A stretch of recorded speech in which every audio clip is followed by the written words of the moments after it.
Korean nuclear test. A busy, critical day, 85 of the Trump presidency. Let's begin our coverage with Barbara Starr at the Pentagon, who broke the story of the bombing in Afghanistan. We have new details from U.S. military officials just this morning, Barbara. Good morning, John. Look at that video. It's very telling. That 21,000-pound bomb falling yesterday into a deep mountain valley in a remote area of eastern Afghanistan against a complex of tunnels and caves being used by ISIS fighters. There are about 800 ISIS fighters across Afghanistan in the eastern area. This was a complex that the U.S. commanders say they wanted to go after to get ISIS out of there. And the top commander in that press conference just a short time ago, making it clear it was a military objective, insisting there were no outside political influences. Have a listen. And the timing of the use of this weapon was simply the appropriate tactical moment against the proper target to use this particular munition. So it is not related to any outside events other than our focus on destroying Daesh in 2017. Not related to any outside events. If the North Koreans see that video on TV, they can perhaps draw some of their own conclusions from it. But the U.S. is saying it has nothing to do with North Korea. President Trump asked if he authorized this strike in Afghanistan with his extraordinary first combat use of this weapon. The president was very cryptic. Did you authorize it, sir? Everybody knows exactly what happened. And what I do is I authorize my military. We have the greatest military in the world, and they've done a job as usual. So we have given them total authorization, and that's what they're doing. And frankly, that's why they've been so successful lately. Total authorization. So yes, commanders have authorization to carry out missions. The critical question, however, still unanswered. Did President Trump know about this mission? When did he know about it? It is an extraordinary event. And would the U.S. military have simply let him find out about it by watching cable news? Probably not, but we'll have to see. All right, we will get those answers somehow, I'm sure. Barbara, thank you very much for your reporting. Meanwhile, the world is on edge amid mounting fears that North Korea will conduct its 6th nuclear test this weekend. China warns the conflict could break out at any moment as the war of words between the North and the U.S. intensifies. CNN's Alexandra Field is live in Seoul, South Korea, with more for us. What have you learned, Alexandra?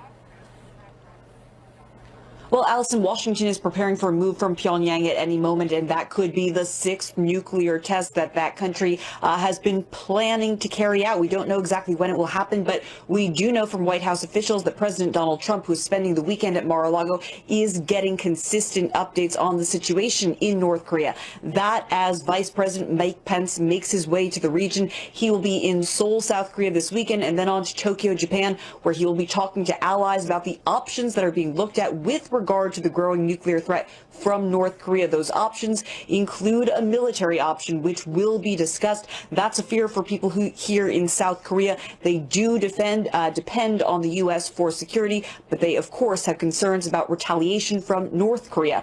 North Korea already taking a very hard line against the arrival of U.S. warships in the waters off the Korean peninsula, saying that the arrival of strategic nuclear equipment threatens global security and brings the region to the brink of thermonuclear war. Very strong words accompanied by more propaganda coming from Pyongyang. Images of their leader, Kim Jong-un, leading special forces in training exercises. This as the country prepares to celebrate the most important day on their calendar, the Day of the Sun. That is the commemoration of the founder's birthday. It is also a date around which North Korea has previously carried out provocative acts as a show of strength and a means of getting the world's attention.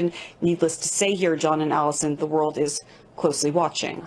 Absolutely. Alexandra, thank you very much for all of that reporting. Let's bring in our political panel now. We have CNN political analyst David Gregory, CNN political director David Chalian, and CNN military analyst Lieutenant General Mark Hertling. General, let's start with this news out of North Korea. Their military has just released a statement, as Alexandra was reporting. Let me just expand on that a little bit. They said just now that they would, quote, ruthlessly ravage the United States if Washington chooses to attack. This, as of course the USS Carl Vinson is heading in that direction. Where are we with North Korea? Is this just heated rhetoric, as we sometimes hear out of there, or is something different happening today? I believe it's normal language, and they're setting up the potential for doing something. And we all know what that something is, the potential test of either another nuclear weapon or a multiple launch like they did just a few weeks ago, Allison. You're going to see either one of those things. All those kinds of tests and experiments are usually preceded by exactly this kind of language. But it certainly seems like the rheostat has turned up just a bit recently, don't you think? Let me tell you about what we know is going on with the White House right now. Of course, it's not at the White House, it's at Mar-a-Lago in Palm Beach, Florida. We're told by White House officials that the president is closely monitoring the situation on the Korean Peninsula. We know there's this secure room that's being constructed at Mar-a-Lago for this. And we were just told minutes ago by the White House that there are national security staffers with the president to assist in the monitoring of the situation. David Gregory, we don't know whom, though, right? We didn't see Henry McMaster, the national security advisor, get on the plane. We don't think the Pentagon, we don't think James Mattis, defense secretary, is down there either. Does the fact that the president is more or less unstaffed, albeit with some national security presence down there, indicate that maybe they don't think this is going to get much more serious than it already is, David?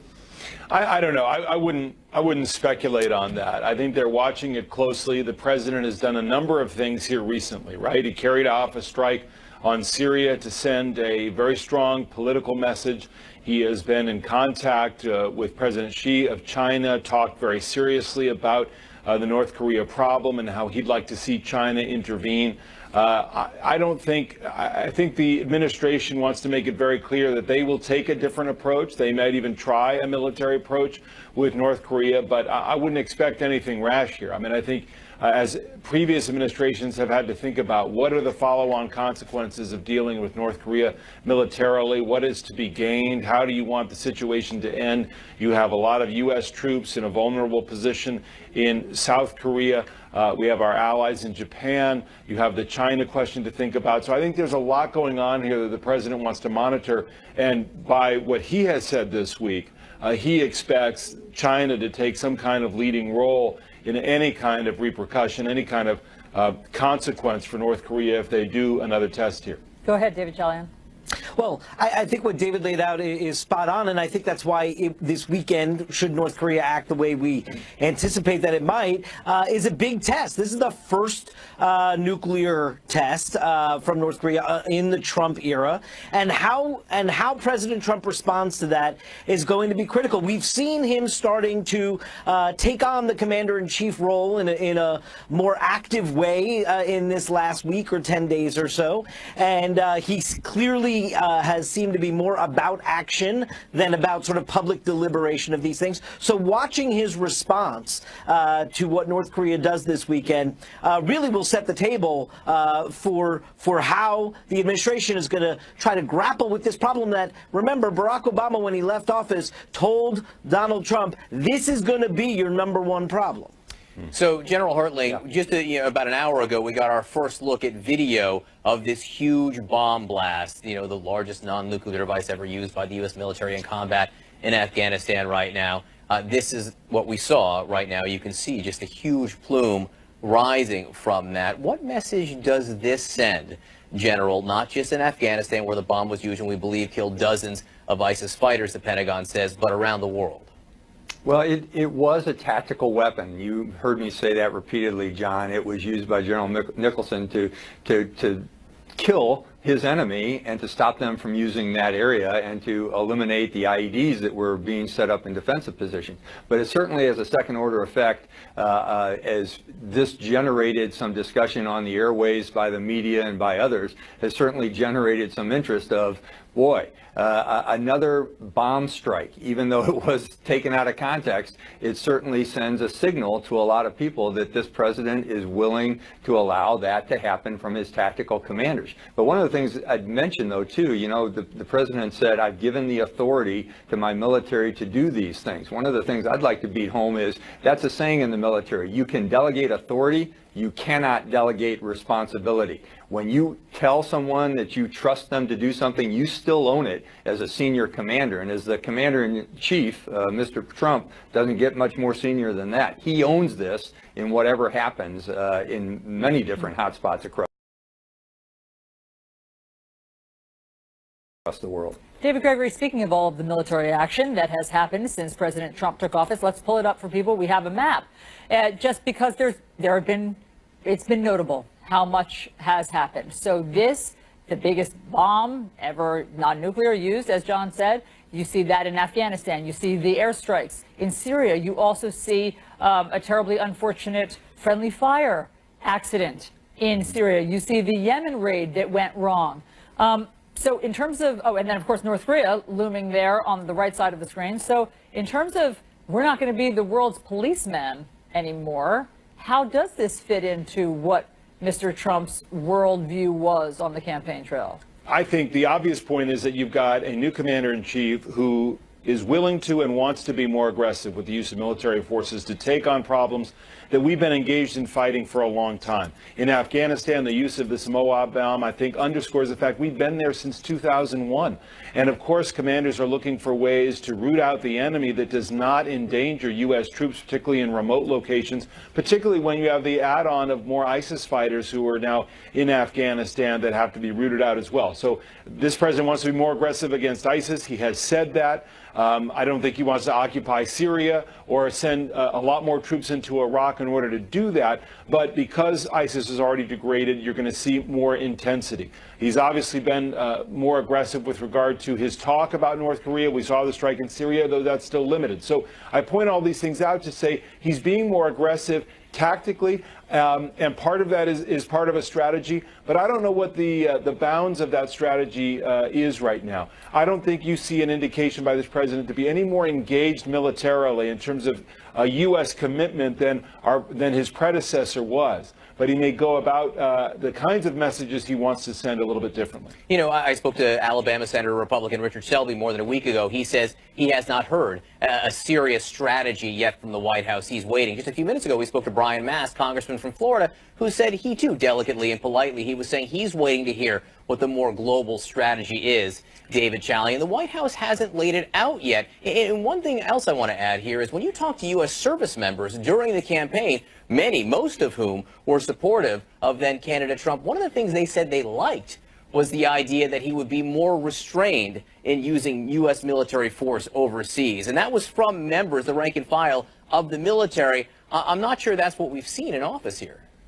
Right, although these have been limited actions. They're not sort of big military presence or a complete reversal here from what we may have seen in the past. I think one of the key things to watch that I think may help us understand the strategy as it develops is the sort of how the Trump administration and White House responds to the impact of these actions, right? The fallout. What if things if things shake up because of the strike in Syria, let's say, how does that new landscape, if there is one, become part of a larger strategy? We don't know the answer to that yet. One thing I think was interesting, and you saw this yesterday when President Trump was asked about the Moab, and he said that, you know, my military has the authority to do what it wants, and clearly sort of indicating that he doesn't need to say yes, go on every single decision. But with that comes a lack of explaining to the American public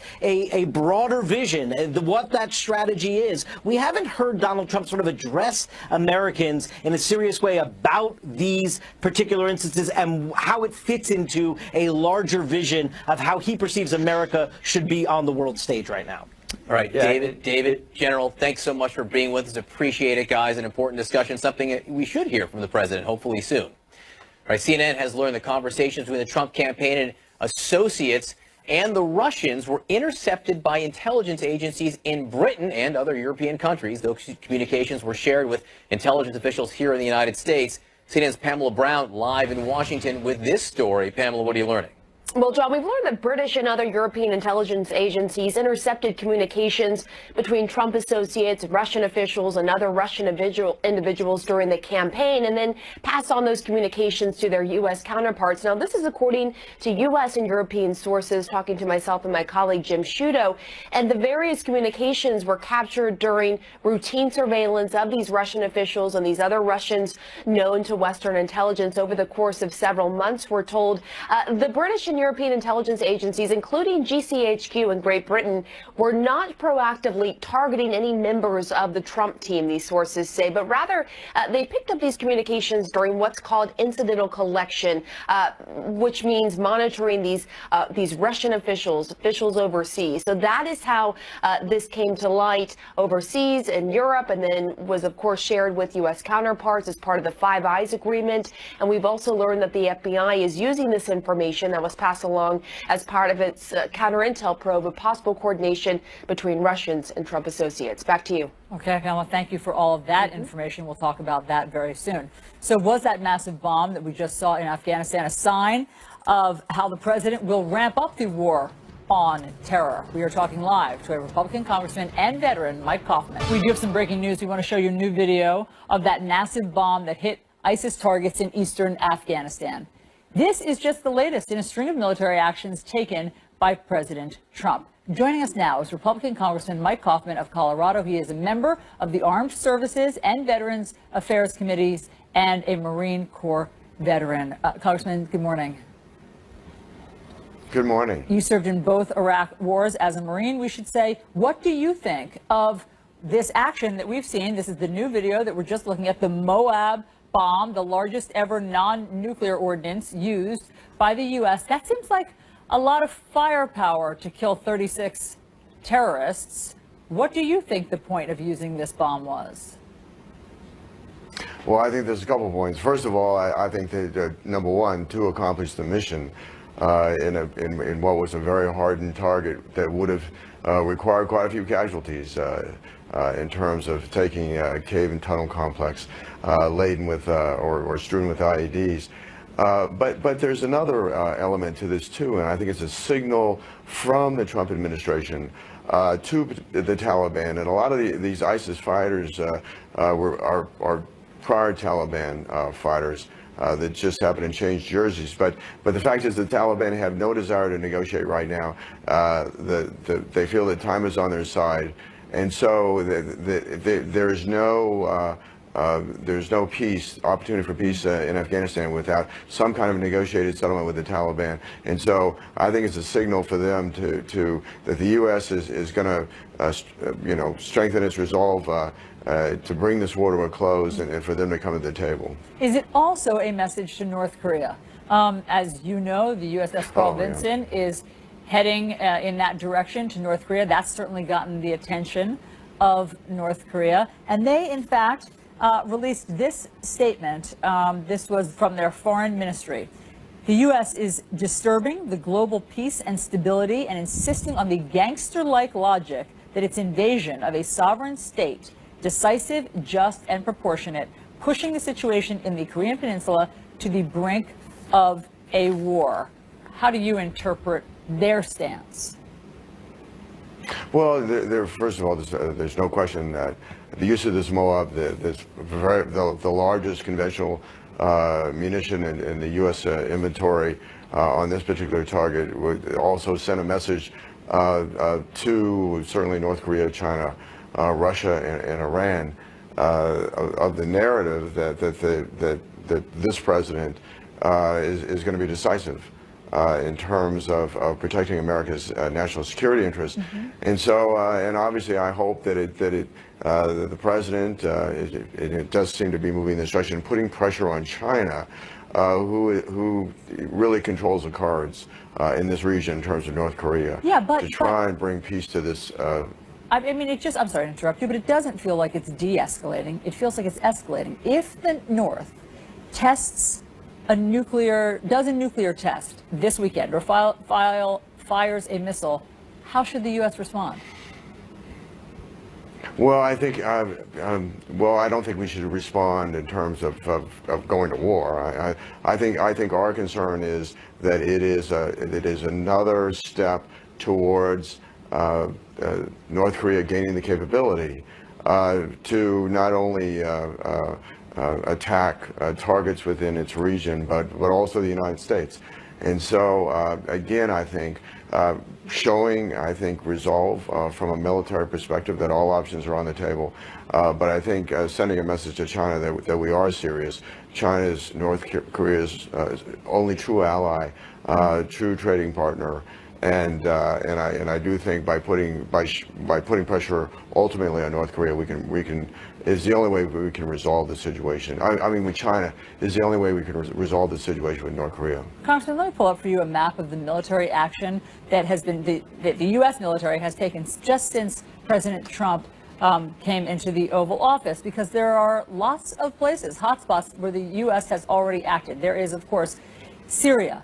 There was the strike on the air base there. There was also a terrible friendly fire incident there. There was Yemen and the failed raid that killed the, well, I shouldn't say failed raid, the one that went wrong and killed civilians as well as a Marine. You see what's happening in Afghanistan. You see what's happening in Somalia. You see what's happening in North Korea.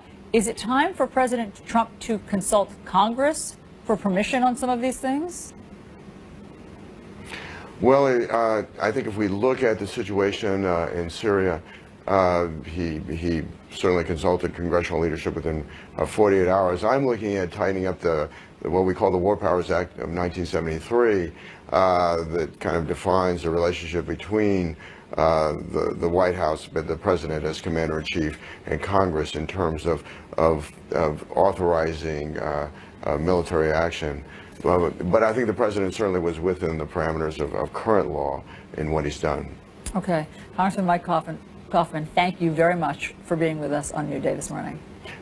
Thank you very much for having me. Over to John. All right, thanks, Allison. On the campaign trail, President Trump promised an American-first policy, but in just 85 days, he has already made several reversals on that vow.